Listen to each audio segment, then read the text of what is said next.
মির্জাগঞ্জের কথা উনি আমাকে জিজ্ঞেস করেছেন। জনাব তারেক রহমান অক্টোবরে ইনশাআল্লাহ উনি বাংলাদেশে আসবেন। আগামী ফেব্রুয়ারিতে জাতীয় নির্বাচন হবে এবং সেই নির্বাচনে বিএনপি জয় লাভ করবে এবং দেশ শাসন করার ক্ষমতা আপনাদের হাতে ইনশাআল্লাহ ফিরে আসবে।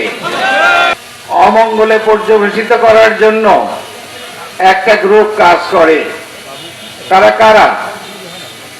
তারা ভারতের র, তারা আওয়ামী লীগ, তারা ছিল বিএনপির কিছু পথভ্রষ্ট লোকজন। যেহেতু বাতাস ঘুরে গেছে, এখন ওই সব লোকজন বিএনপি ডাবল বিএনপি সেজে আমাদের মধ্যে এসে আবার বাসা গাড়ার চেষ্টা করছে। তবে আমি তাদের উদ্দেশ্যে একটা বলবো, বিএনপি বিশাল দল, আমাদের হৃদয়ও বিশাল। আপনারা আসতে চান, আসতে পারবেন, আসতে পারেন। যারা এই 15 বছর যাদের উপর দিয়ে আওয়ামী লীগের অত্যাচারের স্টিম রোলার চলেছে, যাদের উপরে নির্যাতন হয়েছে, যাদের উপরে মিথ্যা মামলা হয়েছে, তাদের সামনেও যেন 1 ইঞ্চি আসার চেষ্টা না করে। আজকে যারা দিল্লি গেছে তাদেরকেও বলতেছি, আসেন, আপনাদেরকে গোবর খাওয়াইয়া পবিত্র করে তারপরে নেব। অনেক সহ্য করা হয়েছে। 15 বছরে আমরা সবাই রং দেখেছি, সবাই রূপ দেখেছি। বড় বড় কথা বললে হবে না। আগামী নির্বাচনে প্রমাণ হবে এই দেশের আসল মালিক কারা, এই দেশে কারা ভোট দেবে, কারা জিতবে, কারা এই দেশ শাসন করবে।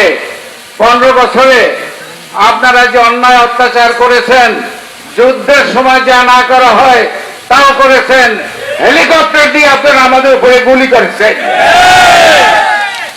আমাদের 200 সন্তানকে আপনারা হত্যা করেছেন, আমাদের 30,000 সন্তানকে আপনারা আহত করেছেন।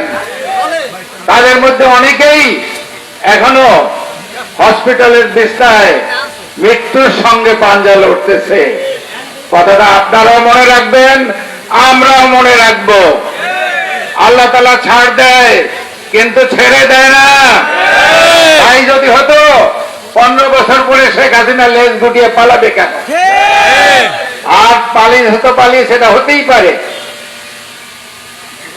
দেশ বিদেশে রাজনীতিতে এটা হয়েছে, আমরা আগেও দেখেছি এক একটা ব্যাপারে।